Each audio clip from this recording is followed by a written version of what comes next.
السلام علیکم پیارے دوستو، ہم اپنے چینل وظائف امید کی کرن میں آپ سب کو خوش آمدید کہتے ہیں۔ امید ہے کہ آپ دوست احباب خیر و عافیت سے ہوں گے۔ ہماری دعا ہے کہ اللہ پاک آپ سب کو خیر و عافیت سے رکھے۔ ناظرین، ہم نے پچھلے ویڈیوز میں اللہ تعالیٰ کے صفاتی ناموں کا جو سلسلہ شروع کیا ہے، ان میں سے آج ہم ایک اور نام کو تفصیل سے بتائیں گے۔ تو ویڈیو شروع کرنے سے پہلے ہمارے آپ سے گزارش ہے کہ آپ نے ابھی تک ہمارے چینل کو سبسکرائب نہیں کیا ہے تو ہمارے چینل کو ضرور سبسکرائب کریں اور ساتھ ہی لگی گھنٹی کی نشان کو دبانا نہ بھولیے۔ تو چلیے ویڈیو کا آغاز کرتے ہیں۔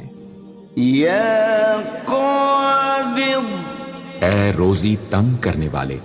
یہ نام جمالی ہے، اس کا مطلب ہے قابو رکھنے والا۔ اس کا ورد کرنے والا شخص ہر گناہ سے بچتا ہے۔ اس اسم مبارک کی خصوصیت یہ ہے کہ جو کوئی شخص فجر اور مغرب کی نماز کے بعد 21 مرتبہ یا قابضو پڑھے تو اس پر جادو اثر نہیں کرے گا اور نہ ہی کسی آدمی کی بد دعا لگے گی۔ اگر اس پر کسی جن بوت کا اثر ہو تو وہ بھی جلدی ختم ہو جائے گا۔ یہ نام اسم اعظم ہے اور بہت ہی تعجب انگیز اثر رکھتا ہے اور یہ بے حد مفید ہے۔ امید کرتا ہوں کہ آپ کو یہ ویڈیو پسند آئی ہوگی۔ اگر پسند آئی ہو تو ویڈیو کو لائک کریں اور چینل کو سبسکرائب کریں۔ ملتے ہیں اگلے ویڈیو میں، تب تک کے لیے اللہ حافظ۔